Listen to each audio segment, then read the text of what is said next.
kapaglaom, maayong buntag kaninyong tanan. Ang atong hilisgutan karong Setyembre 9, giuluhan og ang balaang kinabuhi ni Enoch. Ang atong teksto makita sa Genesis 5:22. Og naglakaw si Enoch kuyog sa Dios. Kapaglaom, adunay grupo sa balaan nga mga tawo kinsa gipataas o gidayeg pinaagi sa ilang kasuod uban sa Dios. Nagkinabuhi sama sa pakig-uban sa langit. Sila mga tawo nga adunay dako nga kaalam, mga maanindot nga kalampusan. Aduna sila'y dako ug balaan nga misyon sa pagmugna ug usa ka batasan nga matarong sa pagtudlo sa pagtulunan sa pagkabalaan. Dili lang ngadto sa mga katawan sa ilang kapanahonan, apan alang sa umalabot nga mga kaliwatan. Ngadto kang Enoch, gisulat nga siya nagaedad og 65 anyos og nakabaton og usa ka anak nga lalaki. Pagkahuman ni ana, siya naglakaw uban sa Dios tutulo ka gatos ka tuig.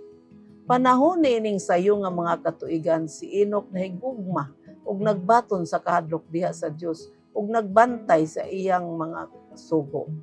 Gikan sa ngabil ni Adam, iyang nakatunan ang ngilad nga sugilanon sa pagkahulog ug ang pagpadasig sa grasya sa Dios sumala sa makita diha sa saad.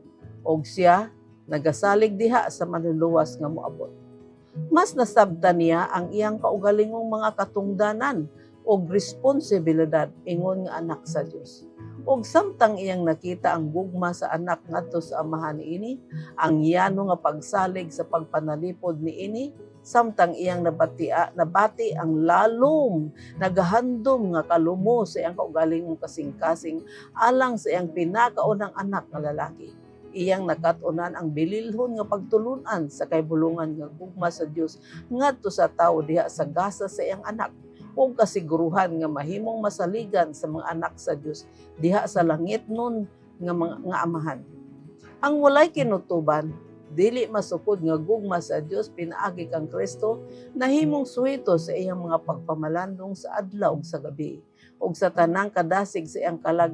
Iyang gipangita ang kahigayunan sa pagpadayag ni ana nga gugma ngadto sa katawhan nga nagpalibot kaniya. Kapaglaom, ang paglakaw ni Enoch uban sa Dios dili diha sa usa ka katulugon o sa usa ka panan-awon, apan diha sa tanang mga buluhaton sa kinabuhi matag adlaw. Diha sulod sa pamilya ug sa iyang kabildo sa ubang mga tawo, ingon nga bana ug amahan, usa ka higala, usa ka lungsuranon. Siya usa ka lig-on, walay paglubad nga sulgoon sa Dios. Magampo kita. Diyos ug may gugmaon namo nga amahan sa langit, hinaot pa nga may sama kami kang Enoch nga nagalakaw uban kanimo ug sa ulahing mga adlaw kami imong pagaubanon diha kanimo sa imong pagbalik diha sa yuta ngadto sa puloy-anan nga imong giandam kanamong tanan sa ngalan ni Hesus. Amen.